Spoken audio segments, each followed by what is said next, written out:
We've got these amazing trees around. We've got this beautiful lake. Like, you know what I mean? Like, in no way, shape or form.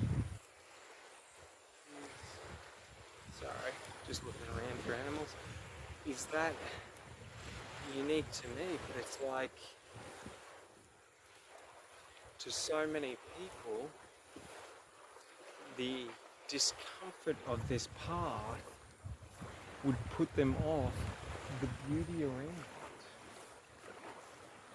And that's what I realized I was doing in life, was I was afraid of the discomfort, so I was settling for less than I wanted.